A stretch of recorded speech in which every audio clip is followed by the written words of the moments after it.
السلام علیکم میرے سادہ سے پاکستانیوں، میرا نام ریحان طارق ہے اور آپ میرا یوٹیوب چینل اور فیس بک پیج دیکھ رہے ہیں۔ اٹلی پاکستانی سیاست میں خاصا اہم ہو گیا ہے کیونکہ اٹلی میں پاکستانی سیاست کے نامور چہرے اس وقت موجود ہیں۔ میاں محمد نواز شریف جو پاکستان مسلم لیگ نون کے تاحیات قائد ہیں اور سابق وزیر اعظم ہیں، وہ اس وقت اٹلی میں ہیں۔ حماد اظہر اور ان کی اہلیہ وہیں بیٹھ کر ٹویٹ کر رہے ہیں۔ فرح جمیل گجر جو عمران خان کے خلاف وعدہ معاف گواہان کی فہرست کے اندر ایک بہت بڑا نام ہے، وہ بھی اس وقت اٹلی میں سکونت پذیر ہیں۔ تو اٹلی اس حوالے سے خبروں کی زینت بنا ہوا ہے۔ اب حماد اظہر اور ان کی اہلیہ کی کچھ تصاویر بھی ہیں جو سوشل میڈیا کے اوپر گردش کر رہی ہیں، کیونکہ حماد اظہر اور ان کی اہلیہ سانحہ 9 مئی کے سلسلے میں وہ اس میں ملوث بھی ہیں، ان پر مقدمات بھی ہیں، بلکہ حماد اظہر کو تو 24 جولائی 2023 کو ان کے خلاف اشتہاری کی کارروائی بھی شروع ہو گئی تھی، یعنی عدالتی اشتہاری اور مفرور کی کارروائی شروع ہو گئی تھی۔ لیکن یہ کیسے ہوا کہ حماد اظہر اور ان کی اہلیہ they manage to escape from Pakistan, وہ پاکستان سے باوجود اس کے کہ نو فلائی لسٹ میں ان کا نام شامل تھا، وہ باہر نکل گئے۔ اب سانحہ 9 مئی 2023 میں ایلیجڈلی جو مریم حماد ہیں، حماد اظہر کی اہلیہ ہیں، وہ اس وقت کور کمانڈر ہاؤس میں موجود تھیں۔ ایلیجڈلی رپورٹڈلی یہ کہا جا رہا ہے کہ وہ اس میں براہ راست ملوث تھیں، لیکن اس کے بعد بڑی ہی کمال ہوشیاری کے ساتھ، چالاکی کے ساتھ مریم حماد براستہ لیبیا یعنی پاکستان سے لیبیا پہنچی، اس کے بعد جو ہے کینیا بتایا جا رہا ہے، کینیا پہنچی اور کینیا کے بعد وہ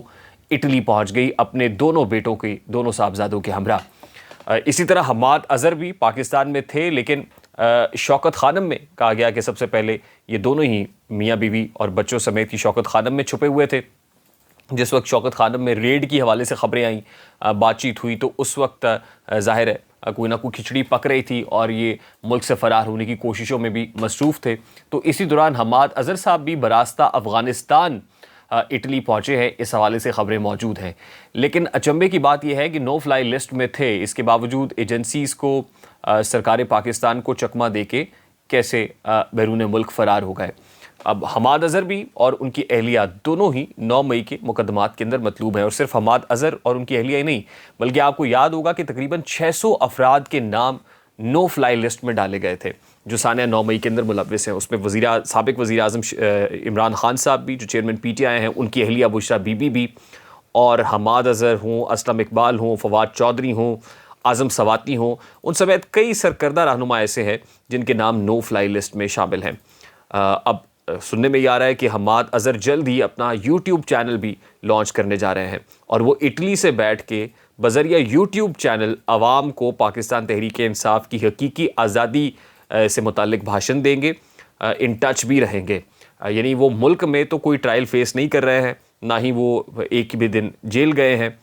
نہ ہی سانحہ 9 مئی کے اندر جہاں بہت سارے کارکنان پاکستان تحریک انصاف کی زیر حراست ہیں، وہ ان کارکنان کے ساتھ کوئی انہوں نے جیل میں ٹائم سپینڈ کیا ہے، بلکہ وہ براستہ افغانستان اٹلی پہنچے ہیں، جہاں اپنی بیگم اور بچوں کے ساتھ عیاشی کر رہے ہیں، سیر سپاٹے کر رہے ہیں، اور سیر سپاٹے کرتے ہوئے جو تصاویر ہیں وہ بھی سامنے آ رہی ہیں۔ یعنی حقیقی آزادی کی راہ میں اگر کوئی سٹرگل کر رہا ہے، کوشش کر رہا ہے، تو وہ بیچارے بے بس کارکنان ہیں، وہ فیملیز ہیں جن کے بچے اس وقت بھی بیہائنڈ دا بارز ہیں، کوئی کیمپ جیل میں ہے، کوئی کوٹ لکھپت جیل میں۔ ہمیں دن میں درجن فون آتے ہیں ایسے کہ جی ہمارا اپنا جو ہے نا وہ بیچارہ بھٹک گیا تھا،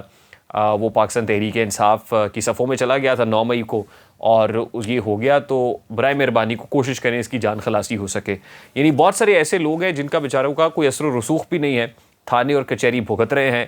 وکیلوں کے ہاں چکر لگا رہے ہیں، لیکن یہ پاکستان تحریک انصاف کے وہ فرنٹ لائنرز ہیں جنہوں نے کارکنان کو تیار کیا تھا، وہ اس وقت اٹلی میں بیٹھے ہوئے ہیں۔ اچھا، دوسری امپورٹنٹ شخصیت آپ شہباز گل صاحب کی ہے، جو آلریڈی یوٹیوب چینل سے لاکھوں روپیہ کما رہے ہیں، اور شہباز گل صاحب کو بھی عدالت کے کہنے پر 4 ہفتے کے لیے ای سی ایل سے ان کا نام نکالا گیا تھا، اور لاہور ہائی کورٹ کے اندر یہ کیس تھا۔ جسٹس امیر بھٹی جو لاہور ہائی کورٹ کے چیف جسٹس ہیں، اسی وجہ سے ان لاہور ہائی کورٹ کو داماد ہائی کورٹ بھی کہا جاتا ہے، ان کے داماد علی افضل شاہی پاکستان تحریک انصاف کے بڑے سرکردہ رہنما ہیں اور ٹکٹ ہولڈر بھی ہیں۔ تو شہباز گل کو جسٹس امیر بھٹی کے کہنے پر ای سی ایل سے 4 ہفتوں کے لیے نکالا گیا تھا، لیکن وہ 4 ہفتے تو کب کے گزر گئے، شہباز گل واپس نہیں آئے، بلکہ وہ حقیقی آزادی کی جنگ امریکہ میں لڑ رہے ہیں، اپنے یوٹیوب چینل کے ذریعے سے لاکھوں روپیہ کما رہے ہیں، ارننگ کر رہے ہیں۔ تیسری اہم شخصیت جو فرح گوگی ہیں، فرح جمیل گجر، وہ اٹلی میں موجود ہیں، لیکن ان کی پاکستان سے جو فرار کی کہانی ہے وہ بھی بڑی امپورٹنٹ ہے، بڑی دلچسپ ہے۔ عدالتی سہولت کاری ان کے لیے بھی تھی، اور جسٹس اطہر من اللہ کی کورٹ سے ان کو یہ ریلیف ملا تھا کہ وہ پاکستان سے دبئی گئی تھی، اور اس کے بعد دبئی سے ان کو بے دخل کیا گیا تو وہ پھر اٹلی چلی گئی۔ تو فرح جمیل گجر کو اگر یہ کہا جائے کہ جسٹس اطہر من اللہ کی ریلیف سے پاکستان سے باہر بھیجا گیا، یہ کہنا غلط نہیں ہوگا۔ شہباز گل کو امیر بھٹی صاحب کے کہنے پر پاکستان سے باہر بھیجا گیا، یعنی انہوں نے سہولت کاری کی، تو یہ کہنا غلط نہیں ہوگا۔ فرح جمیل گجر پاکستان سے جب دبئی گئی تو ان کے پیچھے جو سہولت کار تھا وہ ایک بہت بڑا بزنس ٹائکون تھا، وہی بزنس ٹائکون جن کے ساتھ وہ رابطے میں تھی، جن کے ساتھ سونے اور ہیرے کی جو انگوٹھیاں ہیں ان کا لین دین اور تبادلہ وزیر اعظم ہاؤس کے اندر ہوتا تھا۔ اور پھر ظاہر ہے وہ بزنس ٹائکون ایک بہت طاقتور شخصیت کے ساتھ بھی جڑے ہوئے تھے، اور ان کا نام جنرل باجوہ ہے۔ تو اگر یہ کہا جائے کہ جنرل باجوہ کے کہنے پر فرح جمیل گجر کو دبئی فرار کرایا گیا، تو یہ بھی کہنا غلط نہیں ہوگا۔ یعنی جو شخصیات اس وقت پاکستان سے نکلنے کے قابل ہوئی ہیں، they manage to escape from Pakistan, ان کے پیچھے بااثر لوگ تھے، بااثر شخصیات تھیں، اور وہ ایسی بااثر شخصیات تھی کہ جن کا ہاتھ اتنا پڑتا تھا کہ انہوں نے پاکستان سے بہت دور بھیج دیا تاکہ ان تک جو ان کیسز کی تپش ہے وہ نہیں پہنچ سکے۔ دوسری طرف ہم نے دیکھا ہے کہ ایک سابق chief of the army staff کی جو نواسی ہیں وہ جیل میں ہے، ختیجہ شاہ، بہت بڑی ڈیزائنر ہے، بہت بڑا نام ہے، ان کو جیل میں رکھا ہوا ہے، اور بہت سارے ایسے نام ہیں جو اس وقت جیل کے اندر ہے، خاص طور پہ خواتین ہیں، وہ تو موجود ہیں۔ اب ظاہر ہے ان کے لیے بھی بہت سے لوگوں نے کوشش کی، لیکن ان کو نشان عبرت بنانا کیونکہ مقصود تھا، اس لیے تاکہ سند رہے اور بوقت ضرورت کام آئے، اور اس سے یہ پتہ چلے کہ ادارے کے اندر بھی جو ایک شفافیت ہے، اس کا پروسیس ہے، احتساب کا پروسیس ہے، اور اس سے یہ پریسیڈنٹ سیٹ ہو جائے کہ ادارہ بھی اس میں کوئی ٹالرنس کے لیے تیار نہیں ہے۔ لیکن جن لوگوں کے پیچھے بڑے بڑے ہاتھ تھے، جنہوں نے جو جلدی بڑی آسانی سے نکل سکتے تھے، وہ نکل گئے۔ اور پھر ایلیجڈلی حماد اظہر سے متعلق یہ بھی کہا جا رہا ہے کہ سیالکوٹ کے ایک ایم پی ہیں پاکستان تحریک انصاف کے، ان کی اٹلی کی ریزیڈنس کے اندر، جو اٹلی میں ان کا گھر ہے،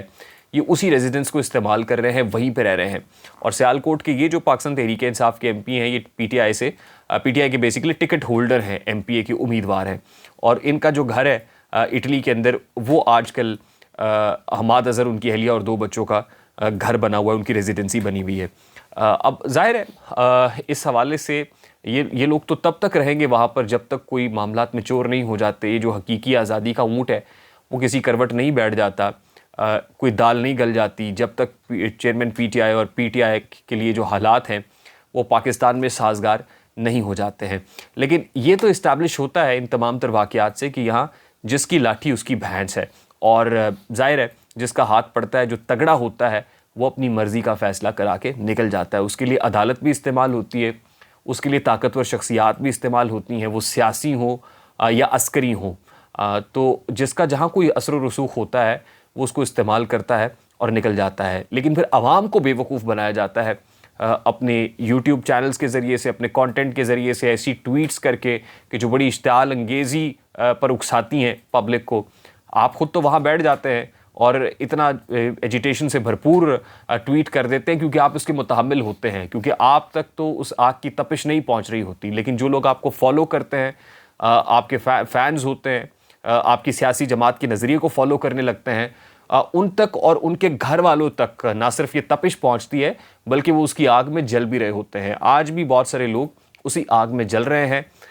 وہ بیچارے ناک سے لٹرلی نکیریں نکال رہے ہیں، دن بھر عدالتوں